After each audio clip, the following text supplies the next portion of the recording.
अस्सलामुअलैकुम। शुरुल्लाह के बाबर का नाम से जो नहायत रहम वाला है। मैं हूँ राबी, आप देख रहे हैं राबी फूड सीक्रेट्स। खुश रहें, आबाद रहें, अल्लाह ताला आपके रिज़्क में, आपके माल में इजाफा फरमाए। आज हम बनाने लगे हैं बहुत ही मज़े का चटपटा सा, खट्टा सा, बहुत ही मज़े का स्वांजने का अचार। अगर आपने नहीं सुना, पहली बार सुन रहे हैं, तो बहुत ही मज़े का ये अचार बनता है। ये घुटनों के, जोड़ों के दर्द के लिए बहुत बेस्ट होता है और ये इसको खाना चाहिए। पूरे साल इस्तेमाल करने के लिए हम इसे बनाएंगे। शुरू करते हैं। बिस्मिल्लाहिर्रहमानिर्रहीम। ये हैं जी स्वांजनी की फलियाँ। ये मोटे वाली मैंने ली हैं, ये पतले वाली भी मिल जाती हैं फिर, पर उसे 15 दिन पहले बनाना पड़ता है। मैं थोड़े लेट बना रही हूँ तो इसलिए मुझे ये वाली मोटे वाली मिली है। इनका भी अचार बन जाता है बहुत ही मज़े का। इसके अंदर थोड़ा थोड़ा बीज भी आ जाता है, पर ये कच्चा है। इसको अच्छे से आपने धो लेना है और इसके साथ हम इसकी कटिंग करेंगे। इसको ऐसे कटिंग करना है जितना आपको चाहिए। 2 इंच के हिसाब से आपने इसकी कटिंग करनी है। छोटी बड़ी भी कर सकते हैं, कोई इशू नहीं होता इसमें। अगर आप लंबी और पतली वाली ले रहे हैं तो फिर आपने उसको 2 इंच के हिसाब से ही इतना कटिंग करना है, इतना साइज़ होना चाहिए। अगर आप मोटे वाली ले रहे हैं तो फिर आप छोटी भी बना सकते हैं। तो कुछ मुझे इसमें छोटी पतली मिली, कुछ मुझे मोटी वाली मिली, तो दोनों ही हैं इसमें। तो ज़्यादा पतली नहीं है, जो ज़्यादा पतली होती है उनका जो ऊपर का हिस्सा होता है वो भी खाया जाता है। इसका सिर्फ अंदर से गूदा खाया जाएगा क्योंकि ये ऊपर वाला छिलका इसका थोड़ा सख्त हो गया है। इसको मैंने कटिंग कर लिया है और इसको अब नमक लगा के ना आपने रख देना है। 2 चम्मच इसके नमक के आपने लगा के ना, मैं इसको रखूँगी 2 घंटों के लिए।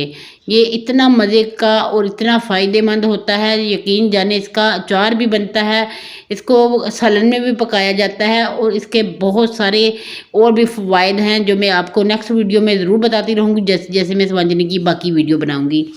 2 घंटे बाद इसका कपड़ा उठा देंगे। कपड़ा रख के मैंने डाल दिया था ऊपर ताकि मक्खी वगैरह ना बैठे। 2 घंटे बाद जो इसका पानी है वो रिमूव कर दूंगी, जो निकाल दिया। अब ये नमक के साथ ही इसको ऐसे ही मैंने किसी भी बर्तन में आप ले सकते हैं। इसको मैं कढ़ाई में डाल दूंगी और इसमें डालूंगी पानी।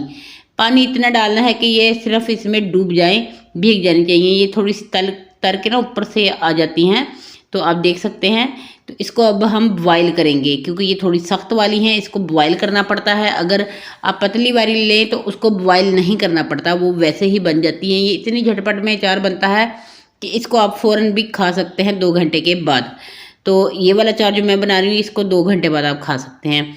बॉयल हो गई हैं, आप देख सकते हैं। इसको सिर्फ 1 मिनट से 2 मिनट आपने बॉयल करना है, उससे ज़्यादा नहीं करना क्योंकि ये बहुत जल्दी बॉयल हो जाती हैं। इसका जो नीचे वाला पानी है वो हम गिरा देंगे और इसको एक साइड पे करते हैं। तो इसका पानी अब निकालने के बाद अब मैं इसमें कुछ मसाले लगाऊंगी। बाकी के मसाले जो हैं मैं अचार के अंदर ही इसको बनाऊंगी। तो ये देखिए जी, इसको अब हम लगाते हैं मसाले, जिसमें नमक जाएगा हस्बे ज़रूरत। मैंने आधा चम्मच डाला है क्योंकि पहले भी डाला था, इसलिए मैं सिर्फ एडजस्ट कर रही हूँ नमक को। साथ में इसमें 1 चम्मच लाल मिर्च पाउडर का डाल दूंगी ताकि ये थोड़ी तीखी सी भी हो जाए, मज़ेदार लगती हैं तीखी सी।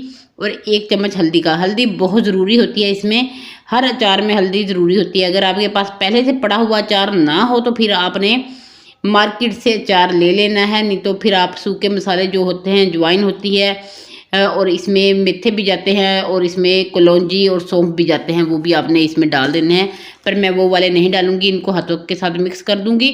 और जो मेरे पास पहले से बना हुआ मेरा अचार पड़ा है, इसकी भी मैंने आपको रेसिपी दी हुई है। मैंने गाजर का अचार बनाया, मूली और गाजर का, नींबू का, उसकी आपको रेसिपी दी। हरी मिर्च का अचार बनाया, उसकी रेसिपी दी। और ओलंग का बनाया, उसकी भी आपको रेसिपी दी। जब मैंने आंवले का अचार बनाया, ये आंवले भी इसमें कुछ रहते हैं, तो हम पंजाबी में इसको ओले बोलते हैं, तो इसलिए मैं ओले बोल रही हूँ। उससे माजरत चाहूँगी अगर आपको बुरा लगे तो पंजाबी में कुछ भी बोल देते हैं। तो ये देखें, अब इसको मिक्स कर देंगे हम इसी अचार में, क्योंकि ये खट्टा भी है, इसमें सारे फ्लेवर आ चुके हुए हैं। ये पका हुआ हमारा अचार है। इसमें इसलिए शामिल करते हैं क्योंकि इसमें एक खट्टापन नहीं होता जो स्वांजना होता है। स्वांजना थोड़ा सा कड़वा होता है, तो इसको कड़वा ही खाना चाहिए क्योंकि इसमें बहुत सारे आपको फ़ायदे मिलते हैं। गर्मियों में आपको दाने वगैरह नहीं निकलते, जो बच्चों को निकल आते हैं, अक्सर बड़ों को भी निकल आते हैं, वो वाले बिल्कुल भी नहीं निकलेंगे गर्मी दाने। तो इससे ये फ़ायदा होगा, फोड़ी फिंसनियों सब चीज़ों से निजात भी मिलेगी। और इससे एक फ़ायदा और होता है, जिनके घुटनों में और जोड़ों में अक्सर पेन रहती है, उनके लिए बहुत फ़ायदेमंद मेडिसन के तौर पे काम करती है। इसको देसी दवाई भी आप बोल सकते हैं कि हकीमों के पास जो होती हैं, और वो आपको स्वांजने से भी बनी हुई पूड़ियाँ ज़रूर देते हैं, वो थोड़ी कड़वी सी होती हैं। तो इसलिए देते हैं कि ये जो होता है ये बड़ा फ़ायदेमंद होता है, इसमें बड़े फ़ायदे होते हैं। तो इसमें बहुत सारे विटामिन पाए जाते हैं। इसको आपने उसी डब्बे में डाल देना है या फिर किसी और भी बर्तन में डाल के रख सकते हैं। अगर आपने इसको पूरा साल इस्तेमाल करना है तो फिर आपने तेल में इतना इसको डिप करना है कि ये ऊपर तक इसके तेल आ जाए। तो मैं वही वाला इसमें जो सरसों का तेल पहले से मौजूद है मेरे अचार में, मैं उसी में इसको डिप करके रख दूँगी। सिर्फ आपको दिखाने के लिए मैंने छोटे डब्बे में डाला, बाद में इसको बड़ी बाल्टी में डाल दूँगी ताकि ये मेरा अचार साल पूरा महफूज रहे। क्योंकि हम साथ साथ इसको खाते रहते, साल तो रहना वाला नहीं है। क्योंकि ये मैंने 1.5 किलो फलियाँ ली हैं, 1.5 किलो में बहुत कम बनता है। इसको बहुत आसानी से और बहुत मज़े से आप खा सकते हैं, बहुत ही इंजॉय कर सकते हैं पराठे के साथ। वैसे आप सालन के साथ इसको ले सकते हैं। स्वांजने का हमारा अचार बन के तैयार है। इसको 2 घंटे बाद आप खा सकते हैं, ओवरनाइट खा ले तो ज़्यादा बेहतर है। फिर इसमें सारे मसाले इसके अंदर चले जाएंगे। कैसी लगी ये मेरी आज की स्वांजने की चटपटे अचार की रेसिपी, आपने ज़रूर बताना है। स्वांजने का अचार बनके हमारा तैयार है, बिल्कुल ज़बरदस्त सा, मज़ेदार सा। खुश रहें, खुश रहने दें, मुझे दें इजाज़त अगली वीडियो तक के लिए। अल्लाह हाफिज़।